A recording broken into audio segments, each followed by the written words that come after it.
ಇದಿಷ್ಟು ತಂದಾಗ ಎಷ್ಟು ಚಿಕ್ಕದಾಗಿತ್ತು.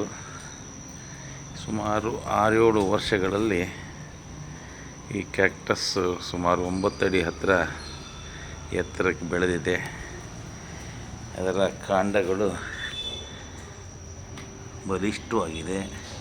ಮೊದಲು ಸಣ್ಣ ಪಾಟಿತ್ತು, ಚೇಂಜ್ ಆಗ್ತಾ ಬದಲಾಯಿಸ್ತಾ ಈಗ ಪೇಂಟಿನ ಡಬ್ಬಿನಲ್ಲಿ 20 ಲೀಟರ್ ಡಬ್ಬಿನಲ್ಲಿ ಇದನ್ನು ಸಾಕಿದ್ದೀನಿ ನೋಡಿ. ಇದ್ರ ಜೊತೆಗೆ ಒಂದು ಬಳ್ಳಿ ಕೂಡ ಹಬ್ಬಿದೆ.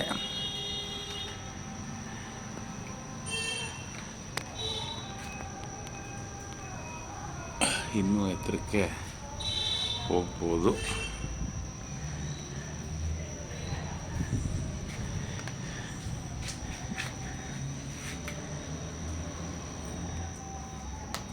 ಇವುಗಳ ಜೊತೆಯಲ್ಲೇ ನೋಡ್ತಾ ಅವುಗಳ ಬೆಳವಣಿಗೆಯನ್ನು ವೀಕ್ಷಿಸೋದು ಒಂದು ಸಂತೋಷ, ಮನಸ್ಸಿಗೆ ಮುದ ನೀಡುವ ಕೆಲಸ ಕೂಡ.